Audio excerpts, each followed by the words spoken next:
In this video, we are going to install Azure PowerShell and refer online documentation for Azure PowerShell. All right. First thing, to install Azure PowerShell, my suggestion would be search something like this in the Google called Azure PowerShell Install. Then you get something like this. Click on the link and you would land up on this particular learn page. Now, what is essential here to understand is basically the prerequisite to start the installation, right? Let's make sure that this is the PowerShell 7. Just make sure that you install this one. If you don't have, what is my suggestion? Just follow the link.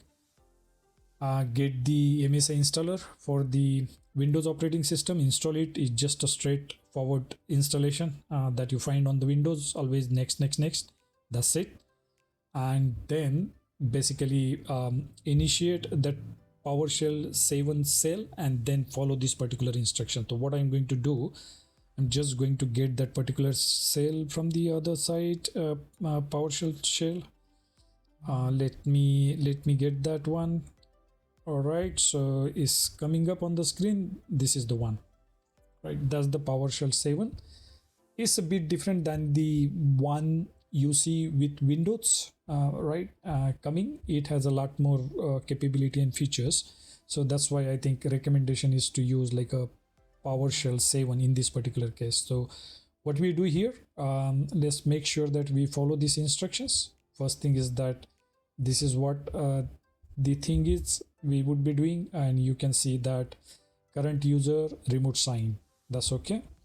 Set execution policy, remote sign execution policy for the current user. Let's do that even though we have it, so that that is something we have to do. Then this is basically the cmdlet, install cmdlet to just install the Azure PowerShell module, right? Now you see this particular message, that means I don't have admin rights. So what we will do, let me fire up the terminal once again as an admin, and then we will try to install this particular one.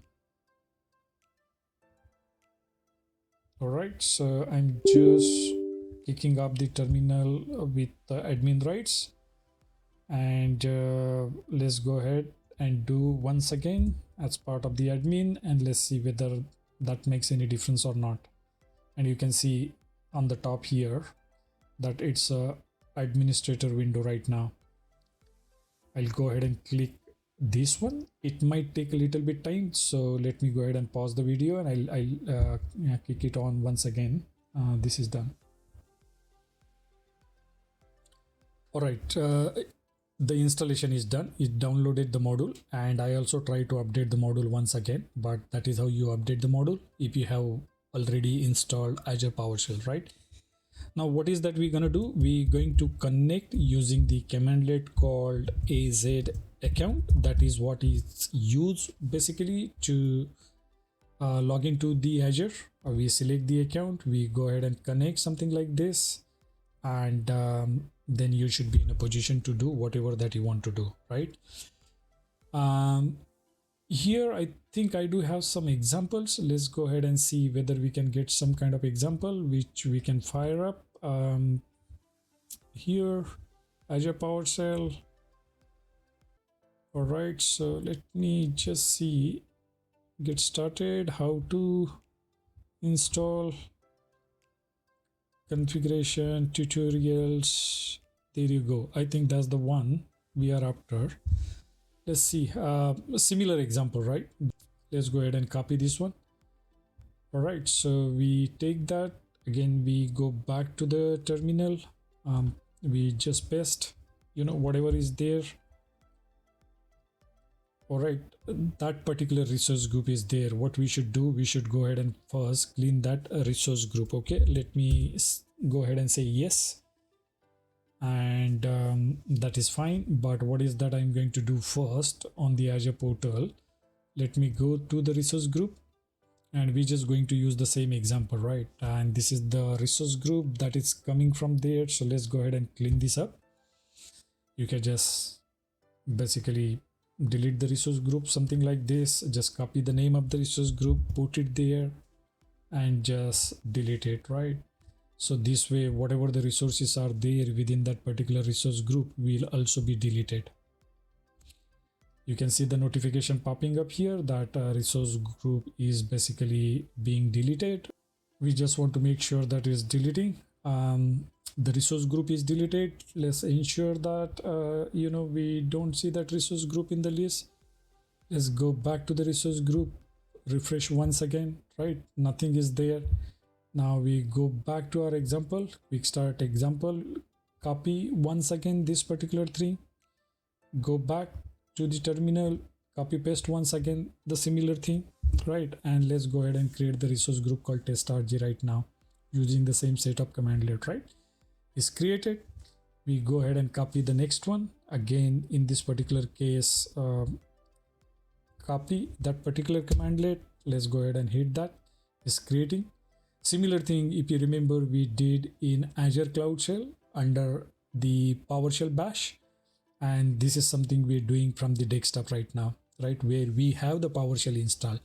And that is the beauty of Azure Cloud Shell, because everything is there, right? You don't need to work on any installation and config, but in real life you have to do this one actually, so that VNet is created. Let's copy the second one. Let me get the terminal, paste once again. All right, and this is the one last time we missed, so let's make sure that we're doing that one this time. All right, so we are waiting for this operation to finish. Operation is finished. Now let's go back to the Azure portal, refresh, and let's make sure that we see the test.rg, right? And we see that virtual network with one subnet in it, right? And that is the thing we did through the PowerShell. There you go.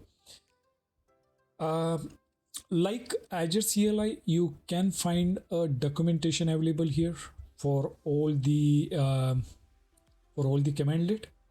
There is a good reference available. Let's see where you can find that reference. This is the reference. Just do the search for each and everything. You can find the commandlet. Commandlet would be something like this. And if you need to know what are the different switches that are need to pass to this particular commandlet, just click on it and you can see that these are basically different types of commandlets that you can pass to this particular PowerShell commandlet, right? That's all pretty much. That is how you do it. That's the difference between, like, to some extent, between Azure CLI and the Azure PowerShell, where you have a different documentation set that you need to refer when you build your scripting. My understanding is that, based on my own experience and the kind of automation that I did, PowerShell is much more powerful. It's just because of when you run this commandlet, whatever the output that is emitted by this commandlet, it is an object, and it becomes very easy to do some kind of manipulation on that object output, which is not the case with Azure CLI. It's a plain text, and then you have to do a lot of formatting using the what I can say bash capability. That is not something here you need to do with PowerShell. You can pick up the specific the column variable out of the output that the commandlet throws, and manipulation becomes very easy. So you can basically build a very complex logic using the PowerShell. That is why it is much more powerful. And if you know the PowerShell, I think I think definitely you would be enjoying that. So that's all pretty much about this particular demo.